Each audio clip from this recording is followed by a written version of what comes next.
Assalamualaikum, selamat pagi, selamat bertemu lagi di Botani Channel. Pagi ini saya ingin sharing tentang makanan yang kaya serat dan zat besi. Mungkin di antara para pencinta Botani Channel pernah nonton dulu sekali ada film Popeye ya. Popeye itu kalau dia bisa kuat kalau makan bayam. Nah, memang bayam mengandung vitamin yang sangat tinggi ya, vitamin C terutama. Kemudian dia juga zat besinya yang dia sangat tinggi. Zat besinya, kemudian dia mengandung kalsium, kalori, dan lain sebagainya ya. Jadi memang bayam ini sangat banyak manfaatnya untuk tubuh kita. Mungkin banyak sekali di antara para pencinta Botani Channel yang memang suka dengan sayuran ini, karena sayuran ini sangat enak ya kalau untuk dimakan. Dibikin kuah bening juga enak, kemudian kita bikin pecel ada tambahan bayamnya juga enak, atau mungkin ditumis juga enak. Hanya jangan kalau memasak bening jangan menggunakan yang logam, dibiarkan di logam berlama-lama. Kalau udah masak langsung pindahkan gitu, karena ini dia sudah mengandung zat besi. Jadi usahakan seperti itu katanya ya. Jadi jangan dibiarkan di panci yang logam yang lama gitu. Jadi kalau udah masak langsung dipindahkan saja. Oke, kita sekarang ya menjelaskan tentang bayamnya sendiri ya. Bayam ini bisa hidup di dataran yang cuacanya itu sekitar 16 derajat sampai 20 derajat ya. Kemudian jadi suhunya harus seperti itu. Kebetulan di sini cuaca di sini saya sekitar 17 sampai 18 derajat dan kadang 20. Nah, jadi ini di sini cocok.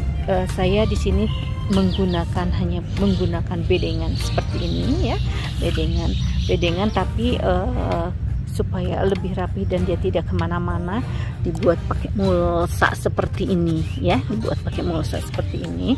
Kemudian untuk bibitnya saya tabur aja seperti ini, bibitnya ditabur. Waktu itu kita tabur dan nanti hasilnya akan seperti ini. Untuk bayam itu sendiri, bayam memiliki daun yang berbentuknya bulat telur ya, elips ya. Kemudian dia petulangannya juga sangat jelas. Untuk daunnya dia agak sedikit berair ya, batangnya ini agak sedikit berair. Daunnya kalau misalkan sudah agak banyak seperti dan banyak dan hampir sama besarnya, itu dia udah siap panen. Jadi ukurannya seperti itu, atau sekitar 20 atau 30 cm kita panen. Nah, untuk pemanenannya itu sendiri ada dua macam, tergantung dari permintaan pasar. Bisa kita petik langsung seperti ini dari daunnya, atau kita cabut dengan akarnya. Kalau saya di sini biasanya saya cabut dengan akarnya. Tapi kalau misalkan permintaannya hanya pucuknya aja, kita petik pucuknya. Tapi untuk pembibitan bisa juga dari bayam yang sudah ada, nanti dia akan berbunga. Bunganya biasanya itu bisa kita jadikan bibit gitu. Tapi ini kebetulan kalau di sini saya tidak sampai berbunga karena permintaannya pasar itu cabut akar, jadi saya bikin baru lagi begitu. Kemudian untuk penanamannya, pertama kali memang harus pakai sebelum ditempel bedengan seperti ini, sebelum dibikin kita mulsa seperti ini, kita pacul dulu tanahnya itu biar gembur. Kemudian kita campur dengan kompos, pupuk kompos ya, kita campur. Setelah tercampur dengan rata, tiap hari kita gemburkan, ini jadi gembur ya. Setelah gembur baru didiamkan 3-4 hari ya. Kemudian kita buat lindungi dengan mulsa seperti ini. Kita kelilingi dengan mulsa, kita rapihkan, dijepit seperti ini ya. Ini tersedia di tempat toko kios pertanian ya. Nah, tengahnya ini jangan, kalau mulsa kan biasanya tertutup rapat, ini jangan, jadi dibiarkan terbuka. Jadi yang dimulsain cuma pinggirnya aja, supaya apa? Supaya bisa membedakan antara bedengan satu dengan bedengan yang lainnya. Kalau enggak seperti ini, nanti bersatu dengan gulma-gulma. Ini untuk mencegah, sebetulnya bedengan ini untuk mencegah gulma-gulma tumbuh. Nah, ini juga sudah ada gulma-gulma yang lain tumbuh seperti ini, harusnya udah dicabut ya, supaya tidak mengganggu nutrisi daripada bibit bayamnya itu sendiri gitu. Nah, nanti jadi dengan sistem ini saya jadi tidak perlu memindahkan dari dari pembenihan ke tempat penanaman.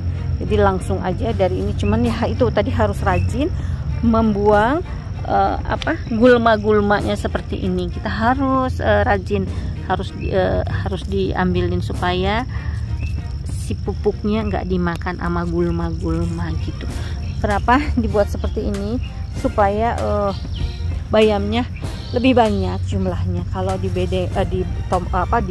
bedengan yang dipakai bolong-bolong mungkin lebih sedikit, tapi memang ada plus minusnya ya. Kalau pakai bolong-bolongan seperti itu, kayak di tempat seledri itu, dia lebih